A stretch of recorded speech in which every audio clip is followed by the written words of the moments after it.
So I'm Matt Hornbeck, and I'm a principal at a charter school. But I am a huge fan of unions, and when Corey Gaber, who's one of the Be More people, was looking for a place to meet when the governor's legislation came out and said that teachers might have to work for operators and couldn't work for the city, and their their living wage, their benefits, and their retirement would be at risk. I gave space at our school for teachers from all over the city to meet and try to think about it and organize. And I did not stay in the room. They did their own thing.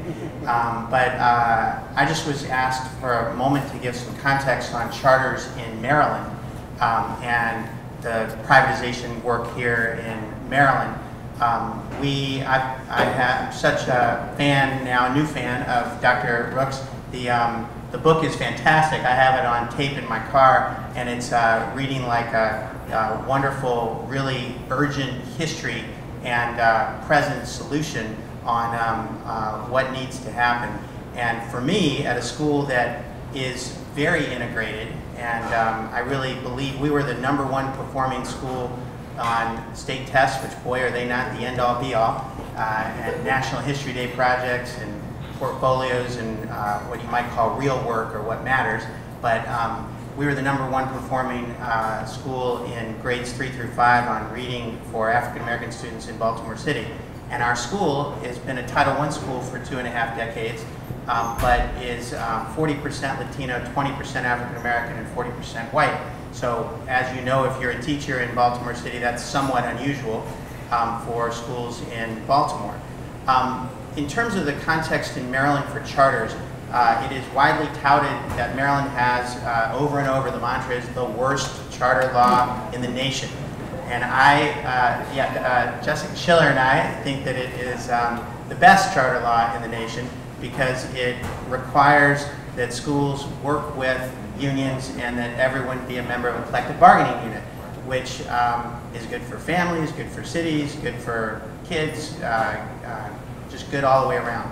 So I know that the starting salary for teachers at $50,000 plus really good benefits is not, does not nearly do justice to the work that good teachers do every day.